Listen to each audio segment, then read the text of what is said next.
I didn't realize it was ending while it was still happening. There was no argument, no final message, just a gradual thinning of presence, like a voice lowering itself until silence takes over the room. At first, I told myself it was temporary. People get busy. Feelings fluctuate. I waited without asking, watched without pressing. Stoicism teaches patience, but what it really tests is honesty. And honesty arrived quietly, the moment I stopped checking my phone and noticed how calm the room felt without it. I remember the last time I reached for words that didn't need to be said. My instinct was to explain myself, to clarify intentions, to make sure I wasn't misunderstood. But something held me back. Not pride. Awareness. I had explained myself before, many times, and nothing meaningful had changed. That's when it became clear. Explanations are only useful when someone is listening. Otherwise, they're just noise disguised as effort. There's a particular discomfort in realizing you're still invested in a place you no longer belong. It's not heartbreak in the dramatic sense. It's more restrained than that. Like standing in a house after everyone has left, unsure whether to turn off the lights or wait for someone who isn't coming back. I stayed longer than I should have, not because I was weak, but because I believed endurance could substitute mutual respect. That belief cost me time. Around that point, something shifted. I stopped rehearsing conversations in my head. I stopped preparing explanations no one asked for. And in that quiet adjustment, I began to regain something I hadn't noticed slipping away. Control. Not over the outcome, over myself. If this reflection resonates with you, consider subscribing. Some lessons only make sense when you stay. Silence did not come naturally to me. It felt passive at first, like giving up ground. But the more I observed it, the more I understood its weight. Silence isn't empty. It's a response. It communicates boundaries without raising its voice. When I stopped reacting, stopped filling gaps that weren't mine to fill, the dynamic changed, not dramatically, subtly. And subtle shifts are often the most permanent. There's a moment when you realize you've been negotiating your own dignity, not intentionally, slowly, in small compromises that seem harmless in isolation. Accepting delayed replies, overlooking dismissiveness, reframing inconsistency as complexity. I did all of that, and the realization didn't come with anger. It came with clarity, the kind that doesn't accuse, only concludes. Stoicism doesn't teach emotional suppression. It teaches proportion. It asks a simple question. Is this within your control? The other person's attention wasn't. Their choice wasn't. Their silence wasn't. What remained under my control was how long I would remain available to someone who had already withdrawn. Walking away didn't feel like a decision. It felt like alignment, like finally matching my actions to the reality I had been observing but refusing to name.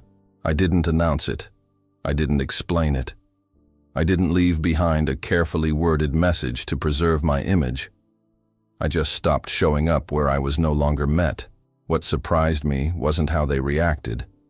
It was how I felt.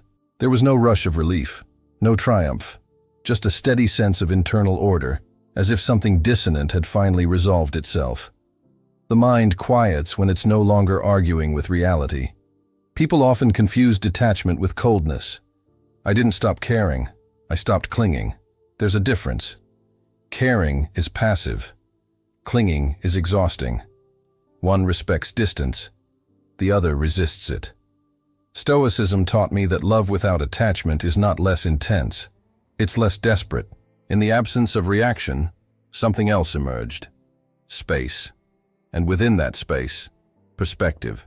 I could see the relationship without distortion, without urgency.